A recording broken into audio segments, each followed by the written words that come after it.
Oi, gente, bom dia de novo. Vamos dar uma volta no Uber Miquelino, meu povo. Beijo, amiga. Gente, eu vou lá na cidade. Eita, pega.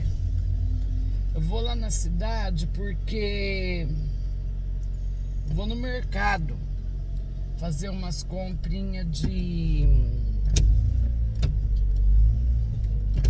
legume, verdura. Vou ver se eu acho uns peitos de frango lá, alguma coisa do tipo, na promoção. Que hoje eu acho que não vai ter não, sabe? Promoção de carne assim é só mesmo na fim de semana. Mas no aplicativo veio, eu falei no vídeo passado, que tá tendo promoção de alho, batata, tomate. E eu tô sem cheiro verde, gente. Como é ruim ficar sem cheiro verde, né? Nossa, eu acostumei. Tá tão estranha a imagem. Eita lasqueira. Muito estranho. E eu, gente, tentei pôr o microfone aqui, mas não deu não, por causa que o pezinho ali do suporte não deixa. Gente, mas a imagem parece que tá tão embaçada, tão estranha. Não sei se é a câmera, não sei se é a vista. Minha vista não é, porque eu acabei de gravar um vídeo e não tava assim.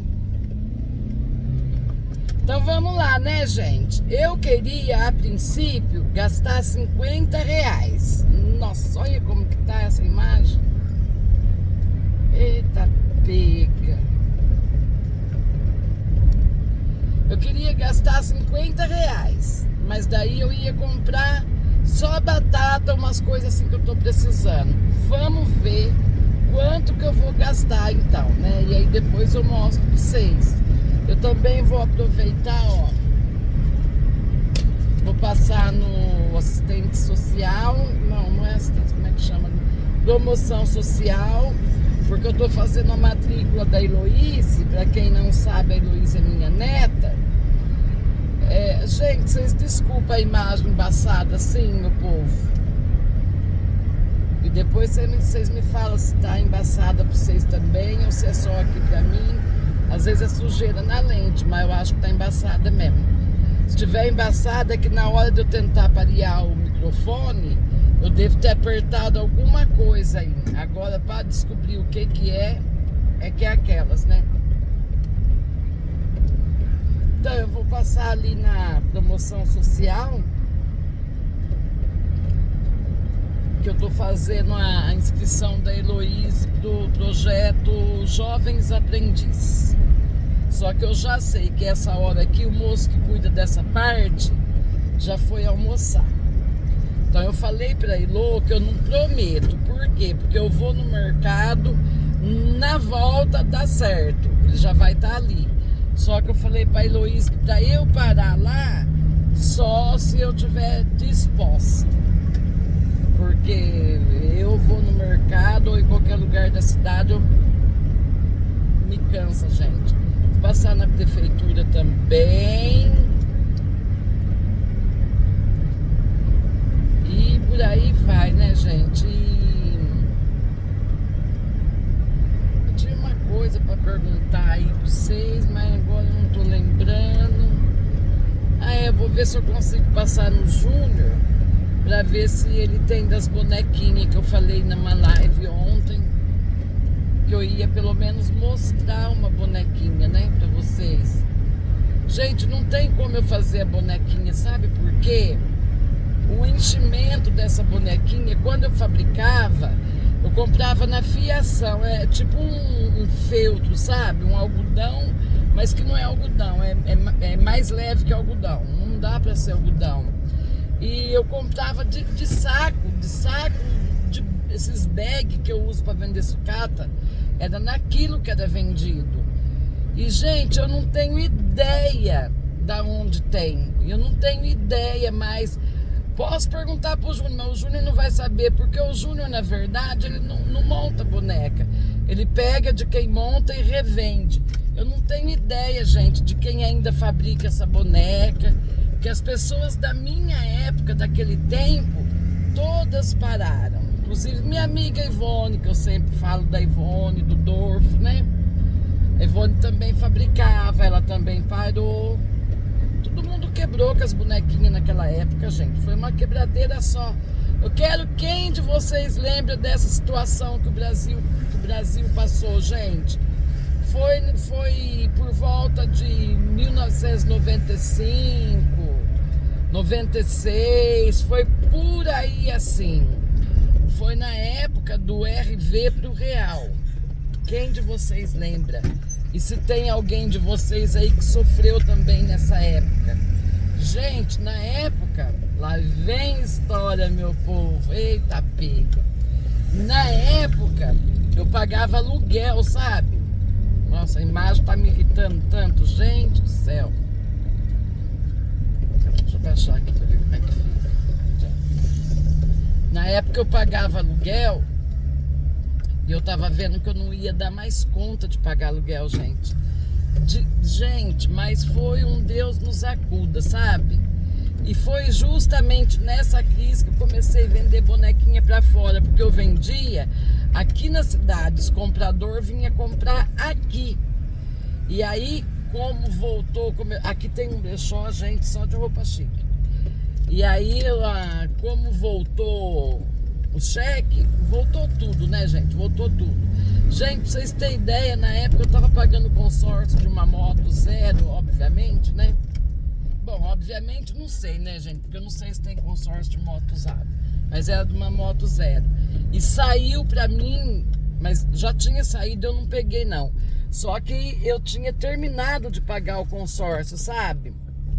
No que eu terminei de pagar o consórcio, aconteceu isso daí, né? Vou parar na prefeitura primeiro.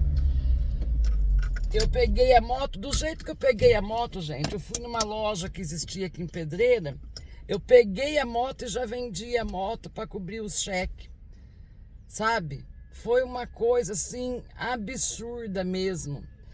Lá em Auriflama, eu lembro que a minha irmã contava de um fazendeiro, porque a crise foi geral, né, gente? Foi para pequeno, médio, foi para todo mundo, pelo que eu me lembro. A minha irmã conta que um fazendeiro lá tinha um acerto para fazer lá no banco, porque, sabe, gente, mesmo essa gente grande, eu não digo todos, mas uma grande parte ou uma parte, eles pegam dinheiro para fazer investimento em gado, em plantação, essas coisas todas, né?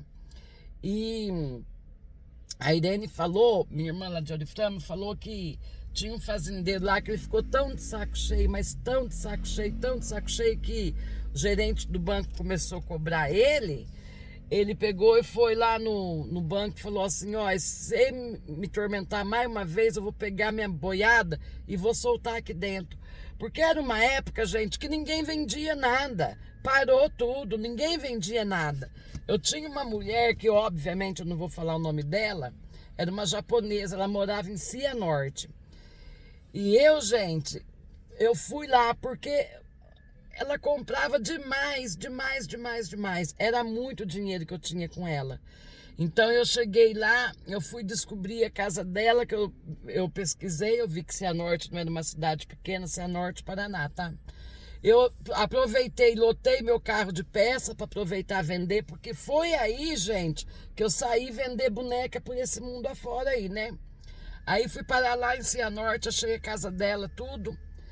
E só que quando eu cheguei lá, gente, a situação dela ela era simplesmente bem pior que a minha, bem pior. Ela ainda tinha engravidado, ela já tinha uma certa idade. O marido dela estava muito bravo com ela, correndo risco de separar. O pai doente. E ela falava que ela tinha uma loja de material de construção, que o pai dela tinha, e de fato tinha.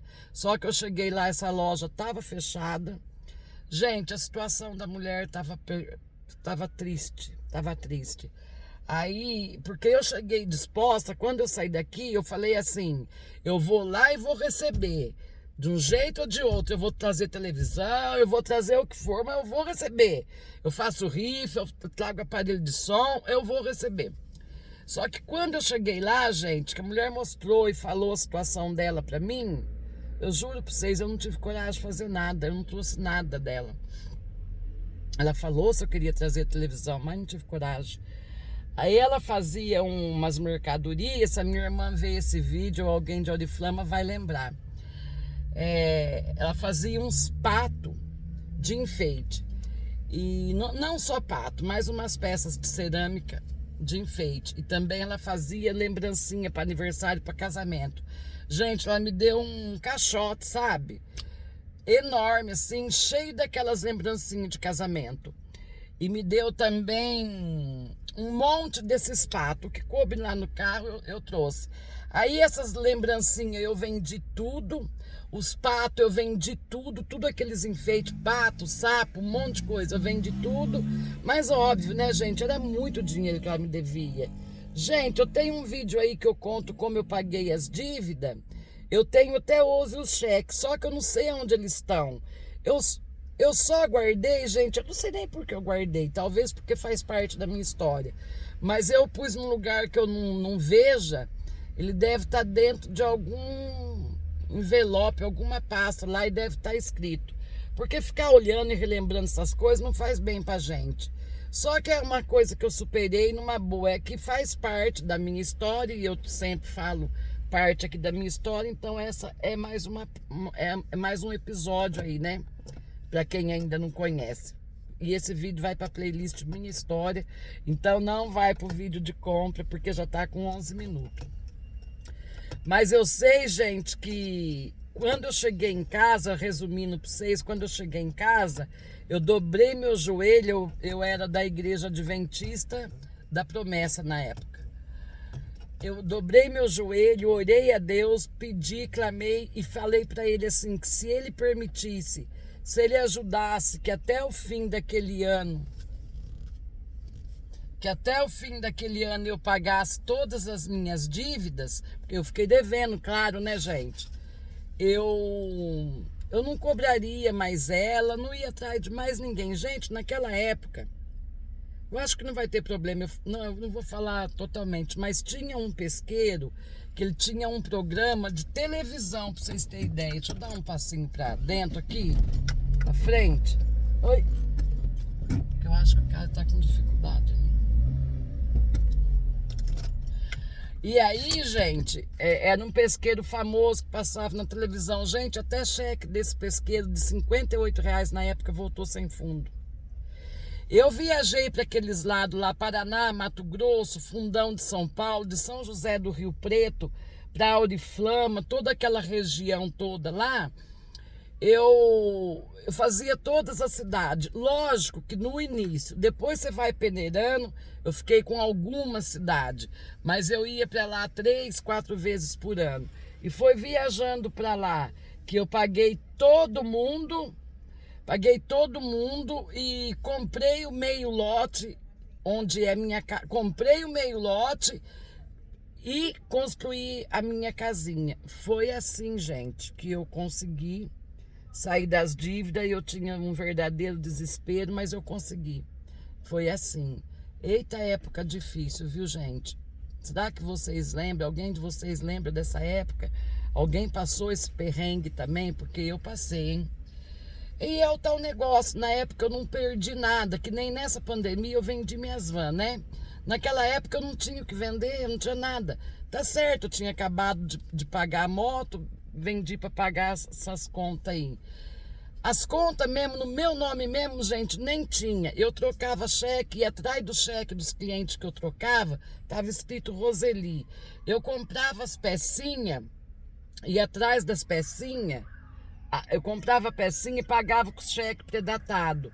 E atrás do cheque também estava Roseli. Então era roupinha, era kit, era tudo que eu comprava, era com cheque predatado.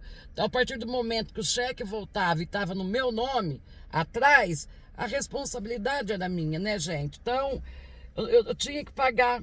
Então, assim, eu fiz várias rifas na época de moto zero, de carro meu também. E foi tanta canseira que eu viajei 3 anos. A hora que eu terminei de fazer, paguei todo mundo, fiz minha casa, entrei dentro, gente. Eu rifei até o carro que eu tinha para não ter nada para pagar, sabe assim, não gastar com gasolina, não ter IPVA, não ter licenciamento. E eu rifei aquele carro e comprei uma motinha, uma motona na verdade, foi uma NX que era um sonho meu, eu comprei e futuramente para dar entrada nas vans rifei também. E é isso, gente. E o último carro que eu rifei foi um Monza 84, se não me engano. E quem ganhou foi uma mulher que chama Dona Lourdes, que mora no próximo bairro aqui, ó, na São Pelegrino. Não consigo lembrar o nome da filha dela. E eu fiquei muito contente porque eles não tinham carro. Então eu fiquei muito contente. Para entregar a chave do carro, eu fiz um churrasco na época, eu contratei um cantor, Vaico, e era tudo muito bom. Eu sempre fazia. Quem comprava talãozinho inteiro com 10 números da rifa, tinha direito a um vale churrasco. Quem comprava o talão inteiro, além de ter um desconto, ainda tinha o vale churrasco. E foi assim, gente, que eu saí de todas essas dívidas. Mas o assunto aqui era boneca, né, gente? Mas essa nega fala. Então nós vai ter palavrinha-chave e eu vou agradecer quem pôr aqui as palavrinhas-chave. Essa nega fala. Gente, é isso, viu? Olha, super beijo, muita paz, gratidão a todos. Até o próximo vídeo.